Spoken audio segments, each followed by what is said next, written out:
Hi friends, welcome to SS academy Trichy. இன்றைக்கி நம்ம என்ன பார்க்க போகிறோம்னா, ரயில்வேஸில் குரூப் டி நோட்டிஃபிகேஷன் வந்து நம்மளுக்கு விட்டுருக்காங்க. ஸோ இந்த எக்ஸாமுக்கு யூஸ் ஆகிற மாதிரி previous year NTPC and group D இந்த எக்ஸாம்ஸில் கேட்டிருந்த முக்கியமான ஜென்ரல் நாலேஜ் டாபிக் கொஷின்ஸை ஒன் பை ஒன்னாக கவர் பண்ணிகிட்டு இருக்கோம்.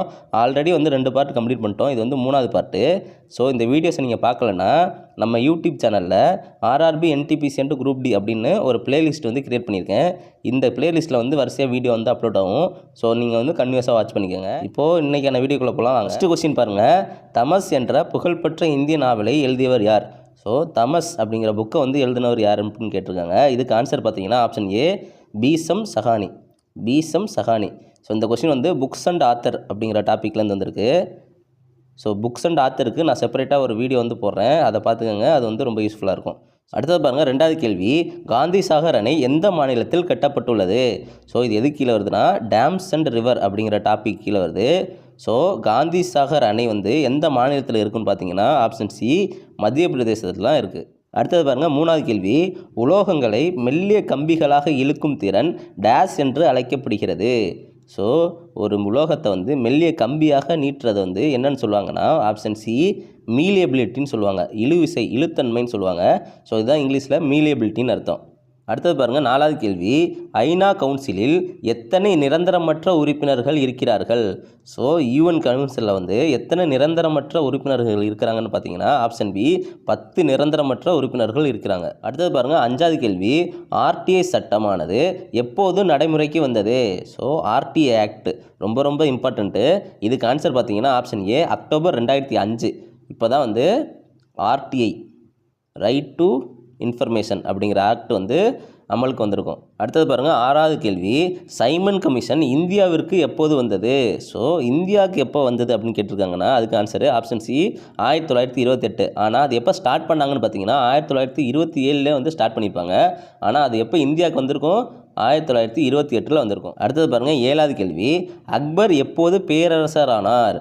ஸோ அக்பர் இப்போ பேரரசர் ஆனார் அப்படின்னு கேட்டிருக்காங்க. இதுக்கு ஆன்சர் பார்த்தீங்கன்னா ஆப்ஷன் ஏ, 1552 ஏடி. 1552 ஏடி. அடுத்தது பாருங்கள், 8வது கேள்வி. நபகலேபரா என்ற திருவிழா எந்த மாநிலத்துடன் தொடர்புடையது?